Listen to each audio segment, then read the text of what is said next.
வருஷமா எண்ணெய் ஊற்றி எண்ணெய் தீபம் போடுறோம். 4 வருஷமா போடுறோம். அது மெயின்டைன் பண்ணி தான் எங்களுக்கு நல்லா இருக்கு.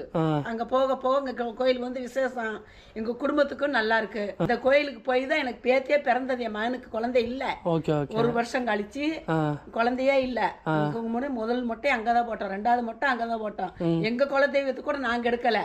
ஆனா இந்த மல்லீஸ்வரனால இந்த மக்களுக்கு வர்றதுக்கு கூட்டங்கள் நல்லா வரா போக இந்த இது ஆர்சி போட்டதுல இருந்து நிறைய கூட்டங்கள் 1 வருஷம் 6 மாசம் ஆகுது இந்த ஆர்சி போட்டு.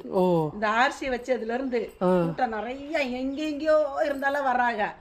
நல்ல ஜனங்கள் எங்க அங்கோணமலை, எங்க ஆந்திரா, மத்திய பிரதேசம், மத்திய பிரதேசம், காணல் எங்கெங்கயோ இருந்தாலும் வர்றாங்க.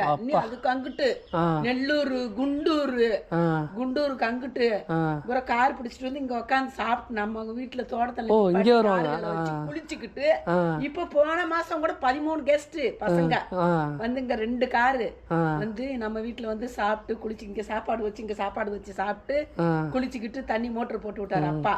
குளிச்சுக்கிட்டு நல்லா சாமி கும்பிட்டு போகும்போது வரவங்களுக்கு நிறைய பேர் ஹெல்ப் பண்றீங்களா? நாங்க எங்களுக்கு வர்றவங்களுக்கு பூரா இங்க ஹெல்ப் பண்ணுமாமா.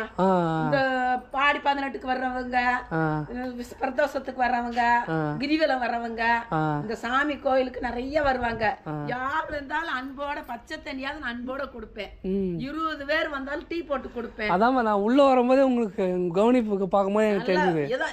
நம்ம மக்களை சாமியை பார்த்து வர்றாங்க, இங்க இருந்து வர்றாங்க. நம்ம ஒரு கிளாஸ் காப்பிக்கான பேரு மருந்தீஸ்வரன். Okay okay. நீ பாத்திருப்பல்ல சாமி இது வரும்போது ஆர்ச்சி கேட்டு பார்த்தேன். ஆர்சிட்ட ஆமா சூப்பரா கட்டிருக்காங்க. ஆர்ச்சி தானே பார்த்தேன். ஆமா ஆர்ச்சி தான் பார்த்தேன். பார்க்கலையா? போர்டு பார்த்தேன். போர்டு வந்து கும்பாபிஷேகம் போட்டிருந்தது. அதுல கும்பாபிஷேகம் நல்லா சிறப்பா நடக்கும். ரொம்ப நன்றி. உங்களை நான் மீட் பண்ணது ரொம்ப நன்றி. கொஞ்சம் டீ வைக்கிறேன் அப்பா. இல்ல பரவாயில்லம்மா இருக்கு. ரொம்ப நன்றிம்மா. ஓகே.